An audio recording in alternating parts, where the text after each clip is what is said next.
만약 너희가 여호와께서 모세에게 주신 이 명령들을 실수로 지키지 못한 일이 있다면, 만약 여호와께서 명령하신 날부터 너희 대대로 후세에게 이르기까지 여호와께서 모세를 통해 너희에게 명령하신 것들 가운데 하나라도 지키지 못한 일이 있다면, 만약 회중이 알지 못하는 가운데 이런 일이 일어났다면 온 회중은 법도를 따라 수송아지 한 마리를 번제로 여호와께서 즐겨하시는 향기가 되게 드려야 하며, 또한 곡식 제물과 전 제물을 드려야 하며 어린 순염소 한 마리를 속죄 제물로 드려야 한다.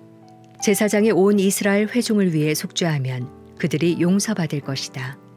이는 그들이 자신들이 실수로 한 일에 대해 예물을 여호와께 화제로 드리고 또한 속죄 제물을 여호와 앞에 드렸기 때문이다. 모든 백성이 실수로 한 것이므로 이스라엘 자손의 온 회중과 그 가운데 사는 이방 사람들도 용서받게 될 것이다. 그러나 만약 한 사람이 실수로 죄를 지었을 경우에는 그 사람은 1년 된 암염소를 속죄 제물로 드려야 한다. 제사장이 실수로 죄를 짓게 된 그 사람의 죄를 속죄해 주면 그는 용서받게 될 것이다. 이스라엘 자손인 본토 사람이든지 이방 사람이든지 상관없이 실수로 죄를 지은 사람에게는 모두 한 가지 율법이 적용된다. 그러나 이스라엘 사람이든 이방 사람이든 고의적으로 죄를 짓는 사람은 여호와를 모독하는 것이니 그런 사람은 그 백성들 가운데서 끊어져야 할 것이다. 그는 여호와의 말씀을 업신여기고 그의 명령을 어겼으니 그런 사람은 반드시 끊어져야 한다. 그 죄가 그에게 있을 것이다. 이스라엘 백성들이 광야에 있을 때 안식일에 나무를 줍고 있는 한 사람을 발견했습니다. 그 사람이 나무를 줍고 있던 것을 발견한 사람들이 그 사람을 모세와 아론과 온 회중에게 데려와 그를 가두어 놓았습니다. 그를 어떻게 해야 할지 분명하지 않았기 때문입니다. 그러자 여호와께서 모세에게 말씀하셨습니다. 그 사람은 죽어야 한다. 온 회중이 진 밖에서 그를 돌로 쳐야 한다. 그래서 온 회중이 여호와께서 모세에게 명령하신 대로 그를 진 밖으로 데려가 돌로 쳐 죽였습니다. 여호와께서 모세에게 말씀하셨습니다. 이스라엘 백성들에게 말해 일러라.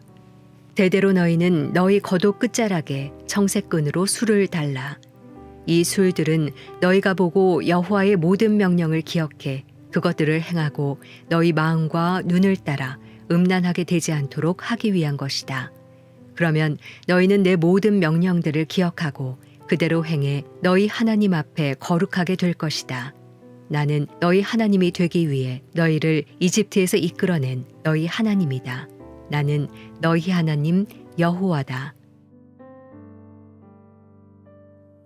수요일 아침 기도회를 시작하겠습니다. 이 아침에 하나님께서 주시는 그 귀한 말씀, 그 능력의 말씀을 우리가 함께 붙들고 이렇게 하루를 시작하길 원합니다. 오늘은 민수기 15장 22절부터 41절까지의 말씀을 함께 나누기 원합니다. 계속해서 하나님께서는 이스라엘 백성들에게 여러 가지의 규례를 허락하십니다. 그것은 하나님이 그들을 통치하시는 방법입니다. 세부적이고 아주 구체적인 그런 기준들을 세워 이스라엘로 하여금 그것을 지키게 만들도록 하셨습니다. 그것이 바로 하나님의 통치의 방식입니다. 오늘날도 하나님께서는 우리에게 말씀을 주십니다. 그 말씀을 통하여 우리를 통치하시고 다스리십니다. 이것이 우리가 살아가고 있는 이 세대의 하나님의 통치의 방식입니다. 방법과 방식은 달라졌지만 하나님의 뜻과 하나님의 계획은 동일합니다. 하나님께서 그들에게 율법을 주시며 특별히 그들이 범죄했을 때 하나님 앞에 돌아오는 방법을 알려주신 그 마음, 그 뜻, 그것은 지금도 동일한 것입니다.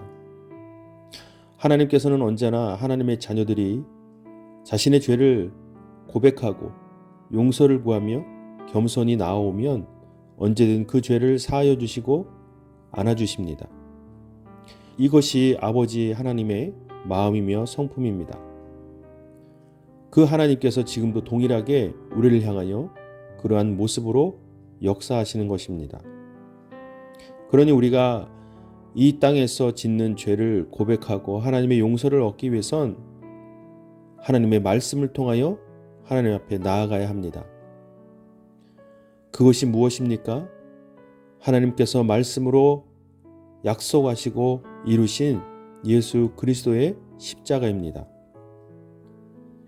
구약에서는 하나님께서 정해놓으신 그 방법대로 그것을 준수하면 하나님의 죄사함을 얻게 되었지만 이제는 예수 그리스도를 통해서만이 그 하나님의 죄사함을 얻을 수 있습니다.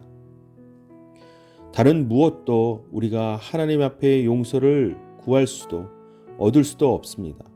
오직 우리를 위하여 십자가를 지신 예수 그리스도, 또 그 십자가를 바라볼 때 하나님께서 우리를 맞아주시고 안아주신다는 사실입니다.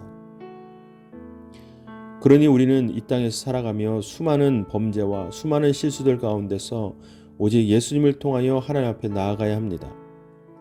첫 번째로는 우리의 죄, 우리의 뿌리 박힌 죄를 구원하여 주신, 사하여 주신 예수 그리스도의 구원을 인정하고 고백해야 합니다. 그리고 두 번째로는 이 땅에 살아갈 때에 짓는 모든 실수에 관해서 우리 안에 역사하시는 성령님의 도우심을 통하여 하나님 앞에 나아가야 하는 것입니다. 사랑하는 여러분, 우리는 연약합니다. 부족합니다. 또 살다가 우리는 실수하고 넘어집니다. 때로는 세상을 향하여 범죄하기도 합니다. 그럴 때마다 우리를 하나님의 자녀로 부르신 예수 그리스도의 십자가의 구원과 또 오늘도, 아니 내일도, 아니 하나님께 가는 그 날까지 우리 안에 내주하시며 역사하시는 그 성령님의 인도하심에 따라 우리는 하나님께 돌아가야 합니다. 그것이 바로 하나님의 통치의 방식입니다. 오늘도 하나님은 그 말씀을 통해 이루신 예수 그리스도의 구원과 성령의 도우심을 통하여 우리 삶에 역사하시고 또 임재하실 줄로 믿습니다. 사랑하는 여러분, 오늘 하루를 살아가며 우리가 하나님 앞에 이와 같은 모습으로 나아갑시다. 그럴 때 하나님께서는 세상에 지치고 힘들어 주저앉아 있는 우리를 따뜻하게 안아주시며 다시 하나님의 자녀로 살아갈 수 있도록 힘을 주실 줄로 믿습니다. 그러한 믿음의 고백으로 오늘 하루를 시작합시다. 자, 이제 각자에게 주시는 하나님의 말씀을 깊이 묵상하고 오늘 하루를 의탁하며 함께 기도하겠습니다.